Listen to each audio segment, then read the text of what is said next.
ಪ್ರಾಧ್ಯಾಪಕಿ ವಿಭಾಗ. ಕಳೆದ ಬಾರಿ ಎಬಿಆರ್ಪಿ ಪಾರ್ಟಿ ಅಂದ್ರೆ ಅಖಿಲ ಭಾರತ ರೈತ ಪಾರ್ಟಿಯ ಪದಗ್ರಹಣ ಕಾರ್ಯಕ್ರಮ ಮೊದಲನೇ ಹೆಜ್ಜೆಯನ್ನ ಇಟ್ಟಿತ್ತು. ಈ ಬಾರಿ ಕಳೆದ ಬಾರಿ 5 ಜನ ಪದಾಧಿಕಾರಿಗಳು ಆ ಪಕ್ಷಕ್ಕೆ ಸೇರ್ಪಡೆಯಾಗಿದ್ರು. ಆದ್ರೆ ಇವತ್ತು ಈ ಒಂದು ಅಮೃತ ಘಳಿಗೆಯಲ್ಲಿ ಮತ್ತಷ್ಟು ಪದಾಧಿಕಾರಿಗಳು ಪ್ರಮಾಣ ವಚನವನ್ನ ಸ್ವೀಕರಿಸಿದ್ದಾರೆ. ಅದು 9 ಜನ.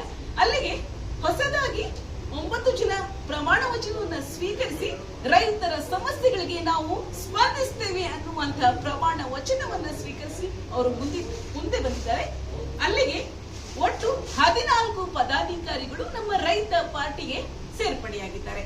ಈಗ ನಮ್ಮ ಎಬಿಆರ್ಪಿ ಪ್ರಧಾನ ಕಾರ್ಯದರ್ಶಿ ರಾಜ್ಯ ಪ್ರಧಾನ ಕಾರ್ಯದರ್ಶಿಗಳಾದಂತ ಡಾಕ್ಟರ್ ಜಯಣ್ಣ ಅವರು ನಮ್ಮೊಂದಿಗಿದ್ದಾರೆ. ಅವರಿಗೆ ಹೊಸ ಪದಾಧಿಕಾರಿಗಳನ್ನ ಈ ಪಕ್ಷಕ್ಕೆ ಸೇರ್ಪಡೆಗೊಳಿಸಿರುವಂತಹ ಪ್ರಶ್ನೆಗೆ ಎಷ್ಟು ಹುಮ್ಮಸ್ಸಾಗಿ, ಎಷ್ಟು ಉತ್ಸುಕರಾಗಿ, ಎಷ್ಟು ಸಂತೋಷವಾಗಿ ಉತ್ತರವನ್ನ ಕೊಡ್ತಾರೆ. ಬನ್ನಿ ಈ ಕಾರ್ಯಕ್ರಮಕ್ಕೆ ಅವರನ್ನ ಸ್ವಾಗತಿಸೋಣ. ಸರ್ ನಮಸ್ಕಾರ, ಹೇಗಿದ್ದೀರಾ? ಸರ್, ಕಳೆದ ಬಾರಿ 5 ಜನರಿಂದ ಈ ಪಕ್ಷಕ್ಕೆ ಸೇರ್ಪಡೆಯಾಗಿ ಪ್ರಮಾಣ ವಚನವನ್ನ ನೀವು ಸ್ವೀಕಾರ ಮಾಡುವ ಹಾಗೆ ನೀವು ಮಾಡಿದ್ರಿ. ಈಗ ಆ ಒಂದು ಸಂಖ್ಯೆ ಮತ್ತಷ್ಟು ಹೆಚ್ಚಾಗಿದೆ.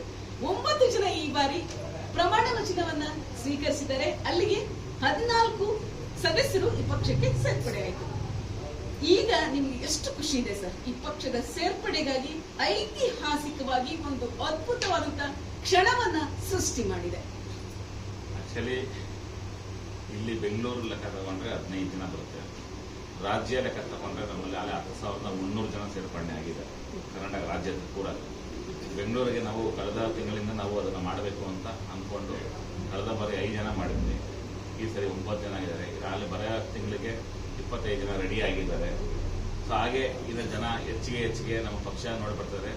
ಇಲ್ಲಿ ಪಕ್ಷಕ್ಕಿಂತ ವ್ಯಕ್ತಿ ನೋಡಿ ಬರೋದಕ್ಕಿಂತ ಜಾಸ್ತಿ ಆಗಿದೆ. ಯಾಕಂದ್ರೆ ಪಕ್ಷ ಯಾವುದೇ ಇರಲಿ, ಪಕ್ಷ ನೋಡಬೇಡಿ, ವ್ಯಕ್ತಿ ನೋಡಿ, ವ್ಯಕ್ತಿ ಮಾಡುವಂತ ಕೆಲಸನ ನೋಡಿ. ನಿಜವಾಗ್ಲೂ ಅವ್ರು ನಿಮಗೆ ಮನಸ್ಸಿಗೆ ಈ ಪಕ್ಷ ಬಂದ್ರೆ ನಮ್ಮ ದೇಶಕ್ಕೆ ಒಳ್ಳೇದಾಗುತ್ತಾ ಅಂತ ನಿಮ್ಮ ಮನಸ್ಸಿಗೆ ಬಂದ್ರೆ ಬನ್ನಿ, ನೀವೇ ನಮ್ಮನ್ನ ಗೆಲ್ಲಿಸ್ತೀರಾ, ನಮ್ಮ ಪಕ್ಷನೂ ಬರುತ್ತೆ. ಈ ಸರಿ ಅದನ್ನ ಹೇಳೋದು. ತಮಿಳ್ನಾಡಲ್ಲಿ ಒಬ್ರು ವಿಜಯ್ ಅನ್ನೋರು ಒಂದು ಇಂಡಿವಿಜುವಲ್ ಆಗಿ ಬಂದು ಒಂದು ಪಕ್ಷನ ಕಟ್ಟಿ ಯಾರು ಅದು ಆಗಲ್ಲ ಅಂತ ಅನ್ಕೊಂಡಿದ್ನ ಅವ್ರು ಮಾಡಿದ್ರು. ಅದಕ್ಕಿಂತ ನಾವು ಕನ್ನಡದವ್ರು, ನಾವು ಅವ್ರಿಗಿಂತ ಏನೂ ಕಡಿಮೆ ಇಲ್ಲ. ನಮ್ಮ ಸಂಕೇತನೇ ಅವ್ರು ಇಟ್ಕೊಂಡವ್ರೆ, ಅರಿಶಿನ ಕುಂಕುಮ. ಅದ್ರಲ್ಲಿ ನಮ್ದು ಒಂದು ಹಸಿರು ಇದೆ. ಹಸಿರು ಅಂದ್ರೆ ರೈತರ ಉಸಿರು ಅಂತ ಸೇರ್ಪಡೆ ಹೇಳ್ತಾ ನಾವು ಅದೇ 28ಗೆ ಅಖಿಲ ಭಾರತ ರೈತ ಪಾರ್ಟಿ ಪಕ್ಷದ ಯಾವ ತರ ಕಾರ್ಯಕ್ರಮ ಇರುತ್ತೆ, ಹೆಂಗೆ ನಮ್ಮ ಪದಾಧಿಕಾರಿಗಳು ಯಾವ ತರ ಜನರ ಹೃದಯನ ಗೆಲ್ತಾರೆ, ಗೆದ್ದಿ ವಿಧಾನಸೌಧ ಮೆಟ್ಲ ಬಾಗಿಲನ್ನ ತಟ್ಟಿ ಮೆಟ್ಲನ್ನ ಎತ್ತಿ ಜನರಿಗೆ ನಾವು ಪ್ರೀತಿಯಿಂದ ನಾವು ತೋರಿಸ್ತೀವಿ ಅಂತ ನಾನು ಪ್ರಮಾಣವಾಗಿ ಹೇಳ್ತೇನೆ. ಸರ್, ಹಸಿರೇ ರೈತರ ಉಸಿರು ಅನ್ನಂತ ಒಳ್ಳೆ ಅದ್ಭುತ ಮಾತನ್ನ ಹೇಳಿದ್ದೀರಾ.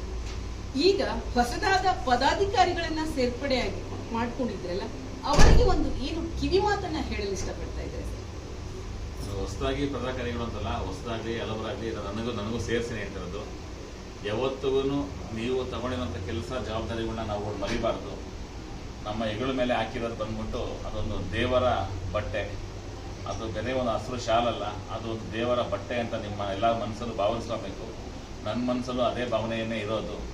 ಯಾಕಂದ್ರೆ ಆ ಒಂದು ಸ್ಥಾನನ ನಾವು ತಗೊಂಡಾಗ ಯಾರೇ ಆದ್ರೂ ಅದ್ರ ತಕ್ಕಂತೆಯೇ ಕೆಲಸ ಮಾಡಬೇಕು. ನೀವು ಮಾಡುವಂಥ ಕೆಲಸ, ನಿಮ್ಮ ದುಡಿಮೆ ನೀವು ಮಾಡಿದ್ರೆ ದೇವರೇ ನಿಮ್ಗೆ ಆಶೀರ್ವಾದ ಅಲ್ಲ, ಜನರೇ ನಿಮ್ಗೆ ಆಶೀರ್ವಾದ ಮಾಡ್ತಾನೆ ಅಂತ ನಾನು ಹೇಳ್ತೀನಿ.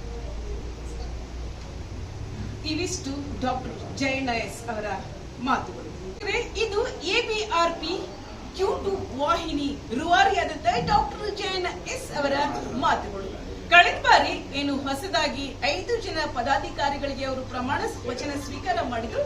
ಈಗ ಈ ಒಂದು 2ನೇ ಹೆಜ್ಜೆಯಲ್ಲಿ ಹೊಸದಾಗಿ ಪದಾಧಿಕಾರಿಗಳು ಸೇರ್ಪಡೆಯಾಗಿದ್ದಾರೆ. ಅಲ್ಲಿಗೆ 14 ಅಥವಾ 15 ಜನರಿಗೆ ಪ್ರಮಾಣ ವಚನವನ್ನ ಮಾಡಿದ್ದಾರೆ ಈ ಜಯಣ್ಣ ಎಸ್. ಅವರಿಗೆ ಶುಭವಾಗ್ಲಿ, ರೈತ ಪರ ಧ್ವನಿಯಾಗ್ಲಿ ಅಂತ ಕೂಡ ನಾವೆಲ್ಲರೂ ಕೂಡ ಹಾರೈಸೋಣ.